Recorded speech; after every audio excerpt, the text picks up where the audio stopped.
Sir KC. Venugopal ಅವ್ರನ್ನ ಭೇಟಿ ಮಾಡಿದ್ವಿ. ಸೀರಿಯಸ್ ಆಗಿ ನಾಯಕರುಗಳು ಭೇಟಿ ಆಗ್ತಿದ್ರು ಕಳೆದ ವಾರ. ಆ ಸೀರೀಸ್ ಅಲ್ಲಿ ನೀವು ಸೇರ್ಕೊಂಡು? ನಾನು ಯಾವ ಸೀರೀಸ್ನಲ್ಲಿ ಇಲ್ಲ, ನಾನು ಯಾವ ಸೀರೀಸ್ಗೂ ಸೇರಲ್ಲ. ಹೈಕಮಾಂಡು ತೀರ್ಮಾನಕ್ಕೆ ಬದ್ಧವಾಗಿರೋದು. ನಾನು ನ್ಯಾಚುರಲ್ ಆಗಿ ಡೆಲ್ಲಿಗೆ ಬಂದರೆ AICCಗೆ ಹೋಗೋದು, ಅಲ್ಲಿ ಯಾರಾದ್ರೂ ನಮ್ಮ ಮುಖಂಡರಿಗೆ ಭೇಟಿ ಆಗೋದು ಇದು ಸಹಜ. ವೇಣುಗೋಪಾಲ್ ಅವ್ರನ್ನ ಕೇಳಿದ್ದೆ, ಅವ್ರು ಟೈಮ್ ಕೊಟ್ಟಿದ್ರು, ಹೋಗಿ ಮಾತಾಡಿದ್ದೀನಿ. ರಾಜ್ಯದ ರಾಜಕಾರಣದಲ್ಲಿ ಏನೇನು ವಿದ್ಯಮಾನಗಳು ನಡೀತಾ ಇದೆ ಅವ್ರಿಗೆಲ್ಲ ಗೊತ್ತಿದೆ.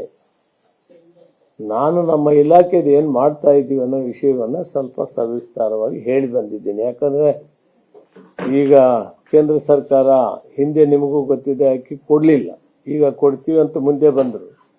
ಅದಕ್ಕೆ ಇತ್ತೀಚೆಗೆ ನಾನು ಕೂಡ ಫೆಬ್ರವರಿಯಿಂದ ಶುರು ಮಾಡಿ ಅವ್ರೇನು ಅಕ್ಕಿ ಕೊಡ್ತಾರೆ 2,10,000 ಮೆಟ್ರಿಕ್ ಟನ್ ಪ್ರತಿ ತಿಂಗಳಿಗೂ ಬೇಕಾಗ್ತದೆ. ಅದನ್ನು ಕೊಡ್ತೀವಿ ಅಂತ ಒಂದು ಮಾನ್ಯ ಮಂತ್ರಿಗಳಂತ ಪ್ರಹ್ಲಾದ್ ಜೋಶಿ ಅವರು 2 ಸಾರಿ ಹಿಂದೆ ಭೇಟಿಯಾಗಿದ್ದಾಗ ಆಶ್ವಾಸನೆ ಕೊಟ್ಟಿದ್ದರು.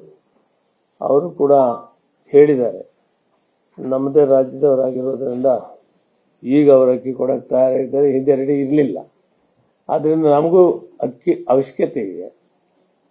ನಾವು ಇವರು ಕೇಂದ್ರ ಸರ್ಕಾರದವ್ರು ಅಕ್ಕಿ ಕೊಡಲಿಲ್ಲ ಅನ್ನೋದಕ್ಕೆ ಮಾತ್ರ ನಾವು ಹಣ ಕೊಡುವಂತ ಮಾಡಿದ್ವಿ. ನಾವು ಘೋಷಣೆ ಮಾಡಿದ್ವಿ 10 kg ಅಕ್ಕಿ ಕೊಡ್ತೀವಿ ಅಂತ. ಇವತ್ತು ಅಕ್ಕಿ ಕೊಡೋ ಕಾರ್ಯಕ್ರಮ ಮಾಡಿದ್ದೀವಿ. ಸುಮಾರು ಈಗಾಗಲೇ ಅವರಿಗೆ ನಾವು ಮನವಿ ಮಾಡಿದ್ದೀವಿ, ಅವ್ರು ಒಪ್ಕೊಂಡಿದ್ದಾರೆ ಅಕ್ಕಿ ಕೊಡ್ತೀವಿ ಅಂತೇಳಿ. ಫುಡ್ ಕಾರ್ಪೊರೇಷನ್ ಆಫ್ ಇಂಡಿಯಾಗೆ ಮಾನ್ಯ ಮಂತ್ರಿಗಳು ಪ್ರಹ್ಲಾದ್ ಜೋಶಿ ಅವರು ಹೇಳಿದ್ದಾರೆ. ಈ ತಿಂಗಳಿಂದಾನೆ ಫೆಬ್ರವರಿಯಿಂದಾನೆ ಪ್ರತಿ ತಿಂಗಳು 2,10,000 ಮೆಟ್ರಿಕ್ ಟನ್ ಬೇಕಾಗಿದೆ. ಪ್ರತಿ ತಿಂಗಳು ಕೊಡ್ತೀವಿ ಅಂತ ಒಪ್ಕೊಂಡಿದ್ದಾರೆ.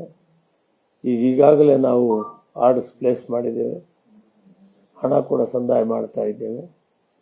ಪ್ರತಿ ತಿಂಗಳು 2,10,000 ಮೆಟ್ರಿಕ್ ಟನ್ನು ತಗೊಳ್ತೀವಿ.